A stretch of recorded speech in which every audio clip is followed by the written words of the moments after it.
Évangile de Jésus-Christ selon saint Matthieu, chapitre 27. Le matin venu, tous les grands prêtres et les anciens du peuple tinrent conseil contre Jésus pour le faire mettre à mort. Après l'avoir ligoté, ils l'emmenèrent et le livrèrent à Pilate, le gouverneur. Alors, en voyant que Jésus était condamné, Judas, qui l'avait livré, fut pris de remords. Il rendit les 30 pièces d'argent aux grands prêtres et aux anciens. Il leur dit: J'ai péché en livrant à la mort un innocent. Ils répliquèrent: Que nous importe, cela te regarde. Jetant alors les pièces d'argent dans le temple, il se retira et alla se pendre. Les grands prêtres ramassèrent l'argent et dirent: Il n'est pas permis de le verser dans le trésor, puisque c'est le prix du sang. Après avoir tenu conseil, ils achetèrent avec cette somme le champ du potier pour y enterrer les étrangers. Voilà pourquoi ce chant est appelé jusqu'à ce jour le chant du sang. Alors fut accomplie la parole prononcée par le prophète Jérémie. Ils ramassèrent les 30 pièces d'argent, le prix de celui qui fut mis à prix, le prix fixé par les fils d'Israël, et ils les donnèrent pour le chant du potier, comme le Seigneur me l'avait ordonné. On fit comparaître Jésus devant Pilate, le gouverneur, qui l'interrogea. Es-tu le roi des Juifs? Jésus déclara: C'est toi-même qui le dis. Mais, tandis que les grands prêtres et les anciens l'accusaient, il ne répondit rien. Alors Pilate lui dit: Tu n'entends pas tous les témoignages portés contre toi? Mais Jésus ne lui répondit plus un mot, si bien que le gouverneur fut très étonné. Or, à chaque fête, celui-ci avait coutume de relâcher un prisonnier, celui que la foule demandait. Il y avait alors un prisonnier bien connu, nommé Barabbas. Les foules s'étant donc rassemblées, Pilate leur dit: Qui voulez-vous que je vous relâche? Barabbas ou Jésus, appelé le Christ? Il savait en effet que c'était par jalousie qu'on avait livré Jésus.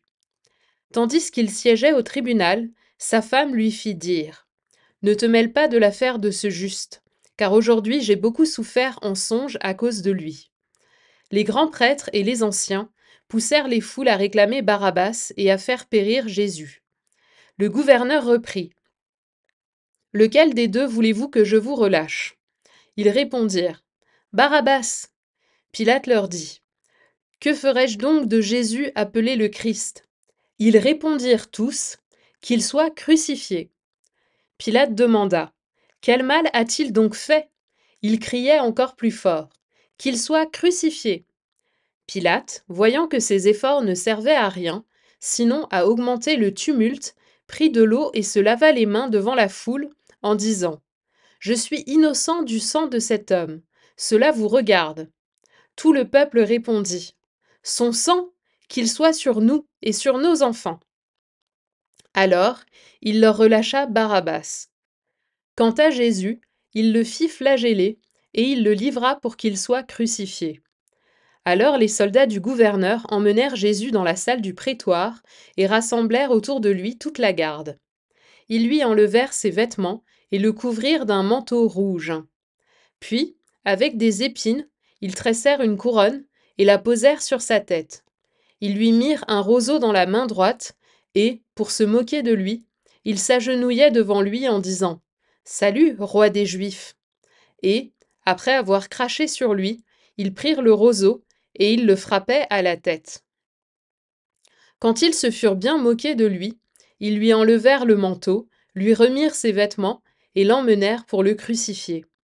En sortant, ils trouvèrent un nommé Simon, originaire de Cyrène, et ils le réquisitionnèrent pour porter la croix de Jésus. Arrivés en un lieu dit Golgotha, c'est-à-dire lieu du crâne ou calvaire, ils donnèrent à boire à Jésus du vin mêlé de fiel. Il en goûta, mais ne voulut pas boire. Après l'avoir crucifié, ils se partagèrent ses vêtements en tirant au sort. Et il restait là, assis, à le garder. Au-dessus de sa tête, ils placèrent une inscription indiquant le motif de sa condamnation. Celui-ci est Jésus, le roi des Juifs. Alors, on crucifia avec lui deux bandits, l'un à droite et l'autre à gauche. Les passants l'injuriaient en hochant la tête.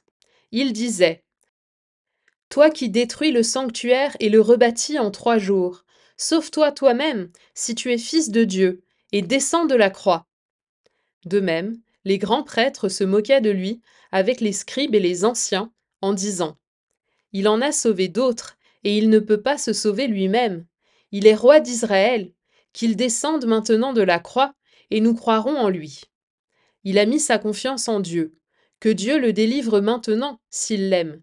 Car il a dit: Je suis fils de Dieu. Les bandits crucifiés avec lui l'insultaient de la même manière. À partir de la 6e heure, c'est-à-dire midi, l'obscurité se fit sur toute la terre jusqu'à la 9e heure. Vers la 9e heure, Jésus cria d'une voix forte: Élie, Élie, lema sabachthani, ce qui veut dire: Mon Dieu, pourquoi m'as-tu abandonné?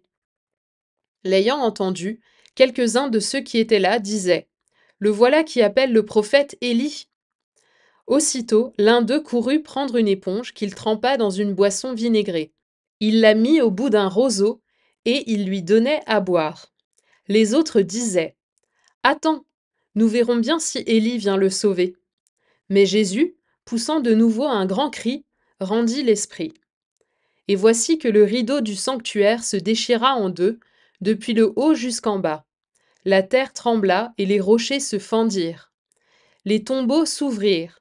Les corps de nombreux saints qui étaient morts ressuscitèrent.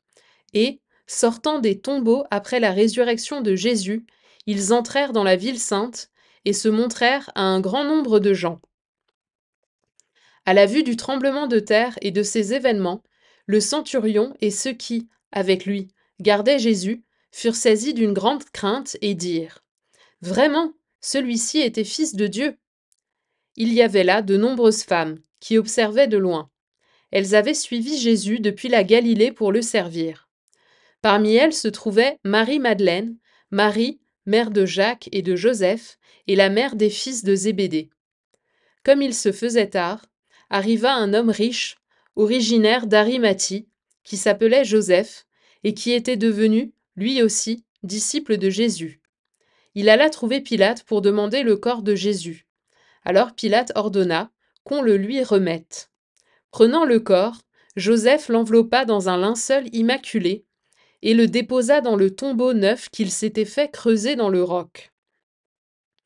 Puis il roula une grande pierre à l'entrée du tombeau et s'en alla. Or Marie-Madeleine et l'autre Marie étaient là, assises en face du sépulcre.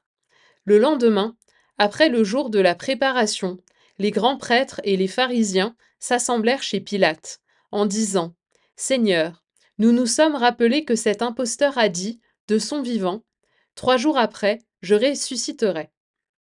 Alors donne l'ordre que le sépulcre soit surveillé jusqu'au 3e jour, de peur que ses disciples ne viennent voler le corps et ne disent au peuple: Il est ressuscité d'entre les morts. Cette dernière imposture serait pire que la première.